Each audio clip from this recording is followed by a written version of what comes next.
Hello everyone, welcome to this NHL 24 tutorial on how to not suck at scoring.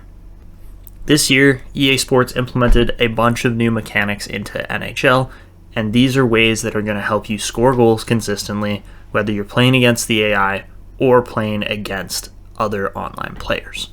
Let's get into it. This year, the Total Controls controller layout allowed players to access 4 skill moves with the face buttons on their controller. While these skill moves can sometimes be effective if you can master the timing, the true beauty of the Total Controls layout was the introduction of vision passing. Vision passing lets you hold down the right trigger on your controller, then press a face button to initiate a pass from player to player. While there are some areas where this is truly beneficial to players, it's not as effective as snapping the puck around on the power play as the initial game trailer would have liked you to believe. The majority of the time, total controls are not very effective in the offensive end, but good offense comes from good breakouts, which is exactly where total controls is extremely effective. The only scenario where it truly makes sense to use total controls is when making a long pass from the half wall in the defensive end out to the open neutral zone to a breaking attacker. This ensures that there's no human error made and that you can effectively snap the puck tape to tape on a long 100+ foot pass out of your own end without losing possession of the puck. The next thing you need to understand if you are going to be an effective scoring player in NHL 24 is how X factors work. X factors have been around for a couple of years now, but they are always looking to improve and add ways to help X factors influence the gameplay. This year in franchise mode, X factors grow naturally, so you don't necessarily need to edit your players. With that being said, if you do have 3 forwards on the same line all gain the all-alone X factor, it might not hurt to edit at least one of the skilled guys to have a different X factor instead. Complementary X factors help forwards string plays together better, and variety is very helpful here. Some of my favorite X factors that I have on forwards this year are tape to tape, close quarters, wheels, puck on a string, and elite edges. In previous NHLs in 22 and 23, shock and awe would have likely replaced close quarters, but now with the toe drag release goals and goals where you're in close to the net, close quarters shows up a lot more often as an X factor influencing goal than shock and awe did. For X factors I like to have on defensemen this year, elite edges, seeing eye, tape to tape, heat seeker, and puck on a string are my top 5 that really help to influence offensive plays for your defenseman on the point. So now that we have the basic fundamentals laid out for what is going to help you influence scoring in NHL 24, here are the ways that you are actually going to be able to put the puck in the net. When you have fresh forwards out on the ice, use their energy to push the pace of play. If you're on rush chances, cross-crease passes work extremely well here if you can actually feather the puck through. If you get in on a 2-on-1, sometimes it's better to just rip the puck and try to beat the goalie clean. If you can find the passing lane, then obviously make the pass around the defender. But the other option is to shoot for a rebound here too, by bouncing the puck off of the goalie's pad by shooting low with aiming your left stick down. It's going to kick the puck right out to your second player or second attacker on these 2-on-1s and usually results in a high danger chance if not a goal. The next way you're going to be able to score a lot more goals in NHL 24 is with blue line stop-ups and low shots. This is as simple as stopping up with your player or slowing them down once you've gained the offensive blue line and then sit there and wait for lanes to open up. There's 2 options of either 1, passing to a cutting teammate, or 2, feathering the puck towards the net once those teammates have actually made it towards the front of the net. If you shoot the puck low here, this increases the chances of more chaos ensuing in front of the net. The puck can either be tipped, a rebound can kick out, and usually you have about a 50% chance of one of your other line mates scoring a goal off a rebound if it actually lands on that player's stick. The next type of scoring we're going to talk about is shooting the puck through traffic.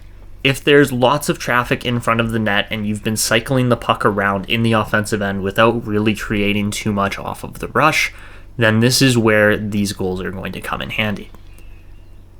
Tips seem to be way easier to score this year if you're shooting wrist shots. I find slap shots have a much lower tendency of being tipped. So as you take your defenseman and walk the blue line, make sure to hold down L2 or the left trigger for Xbox, and this will help your defenseman open up his hips. Aim your shot towards your player in front of the net, and this will increase the chances of a tip-in shot going in the net. The next way to help you score more in NHL 24 is by drawing faceoffs and scoring off of the faceoffs. If you have just been scored on or just scored a goal, there is an easy set play to help beat a lot of players and skilled AI. So when you win the draw back, you're going to want to pull your D-man with a button hook right on the blue line, then wire the puck right back up the middle to your center who's breaking. They'll split the defense and go in for a breakaway. As long as you have decent finishing on breakaways, you should be able to score a lot of the time with this play. Off of in-zone possession plays, this is again where you're going to want to either utilize tips or lower shots. It's very rare that a point shot goes straight in the net without the pressure meter being maxed out, but we'll get to that in a second.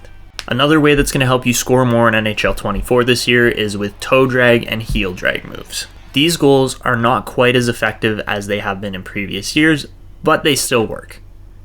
I mainly use these on breakaways or when I'm cutting off of the half wall into the inside lane and slot. By using this move, you have to use your left joystick as well. If you don't use the left joystick, your player will not move their whole body to then beat the goalie in the position they're shooting the puck from. If you just move the right stick on this move, you'll toe drag or heel drag and then shoot the puck, and the goalie will just stay square to the shot. Moving the left stick is key here to being able to tuck these shots in the net. Now, as we just mentioned, the pressure meter is another great way to actually score this year. One of the new additions in NHL 24 was the pressure meter, and this concept is a weapon for attacking teams as the pressure meter depletes defenders and goalie stamina, making it easier to score on them as zone time increases. Once the pressure meter is maxed out, chaos breaks loose. There's net front scrambles, defenders barely keeping in position, and to get the pressure meter maxed out, you're going to need zone time, shots on net, and big hits, which will quickly increase the meter's progression. Just do your best to funnel the puck towards the net once the pressure meter is maxed out and see what happens. Usually it results in a goal. Another simple play that helps maintain pressure as a side concept from the pressure meter is tie-ups. Tie-ups are super simple as far as running your attacking player in towards the defender with the puck and holding down Y or triangle. This pins the player to the boards. If you have enough support around the opposing player, this can give you the advantage since your attacking player is making the board pin, meaning they can move off the boards quicker than the other player that has been pinned. This will give you a step or two advantage, and sometimes that's all you need to score goals in NHL 24. Now, the final step to scoring more goals in NHL 24 is to set up effective power plays. There are lots of penalties taken in NHL 24 this year, simply based on how the AI and mechanics in the game work, especially when it comes to tripping, interference, elbowing, and plays like that. Now, not all power plays are the same. You're going to have different formations and coaching styles, but as long as you have these 4 types of players in your power play unit, it will help your unit to work and click together. These player types are snipers, playmakers, power forwards, and offensive defensemen. Now, while you don't necessarily need all 4 types of players, playmakers and snipers are completely required and necessary in my opinion. Now, the final step with making sure that your power play is set up effectively is to make sure that your strategies match how you want your power play to work. Make sure you set your key players as far as the distributor, finisher, and puck carrier to the players that have the highest rated stats in those respective categories. By doing this, it will allow you to maintain more possession and zone time when you have a power play, and will of course result in more goals. So that's it for this tutorial. I hope you guys enjoyed. If it helped you out in any way, make sure to drop a like, subscribe, and hit notifications, and I will see you all in the next video.